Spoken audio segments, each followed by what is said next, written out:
नमस्कार. आज आपण अगदी चटपटीत अशी चना मसाला किंवा हरभऱ्याची भाजी कशी करायची ते पाहणार आहोत.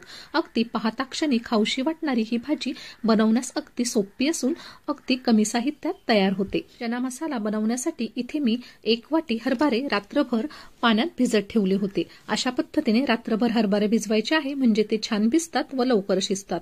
आता हरभरे आपण स्वच्छ पाण्याने धुवून घेतले आहे व त्यात आपल्याला हरभरे बुडेल इतपत असं पाणी घालायचं आहे. त्यानंतर आपण यात चवीनुसार थोडंसं मीठ घालणार आहोत. अगदी थोडीशी हळद घालायची आहे, थोडासा हिंग घातला आहे व 3 ते 4 आपल्याला तमालपत्र घालायचे आहे.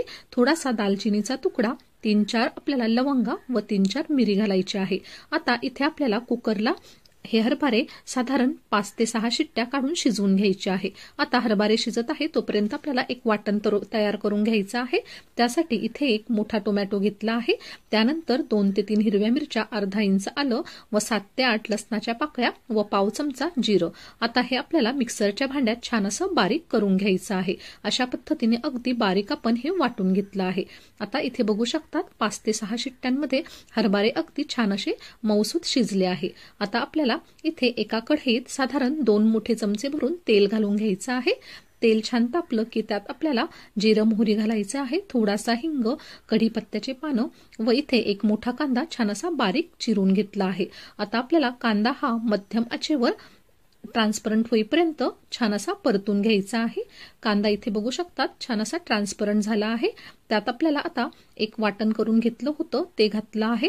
त्यानंतर आपल्याला वाटण हे मध्यम आचेवर छान असं सारखं हलवत राहून छान असं परतून घ्यायचं आहे.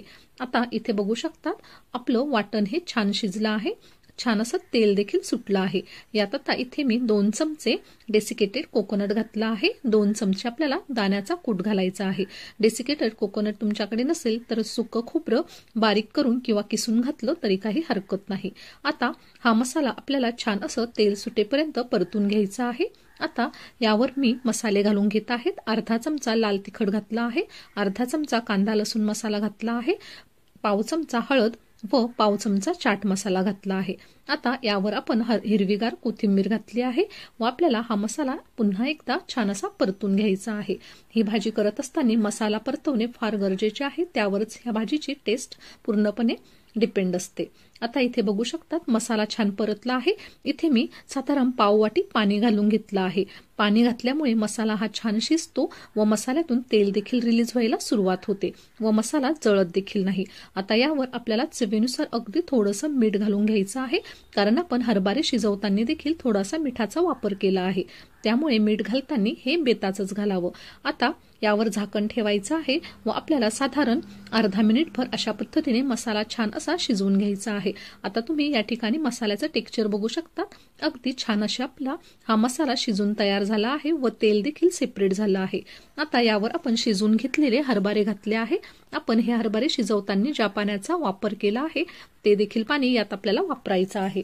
यानंतर आता तुम्हाला भाजी ही कितपत घट्ट पातळ हवी आहे त्यानुसार यात तुम्ही पाणी देखील ऍड करू शकतात. आता मी आणखी थोडंसं पाणी यात ऍड केलं आहे. साधारण अर्धा ग्लास कोमट पाणी घातलं आहे व आता ही भाजी आपल्याला चांगल्या पद्धतीने अशी उकळून घ्यायची आहे. भाजीला या ठिकाणी उकळी आली आहे. आता पुन्हा एकदा आपण ही भाजी हलवून घेणार आहोत व आपल्याला गॅस हा अगदी मंद करायचा आहे व झाकण ठेवून आपल्याला साधारण 5 मिनिट ही भाजी शिजवून घ्यायची आहे.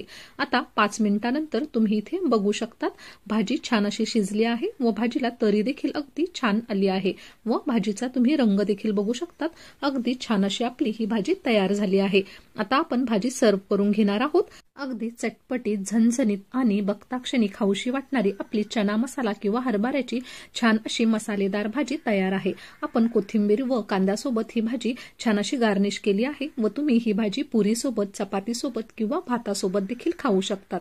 अशा पद्धतीने झटपट तयार होणारी चना मसाला तुम्ही देखील नक्की ट्राय करून बघा व रेसिपी आवडल्यास जास्तीत जास्त लोकांपर्यंत शेअर करा व असेच नवनवीन व्हिडिओ पाहण्यासाठी चॅनलला नक्की सबस्क्राईब करा. धन्यवाद.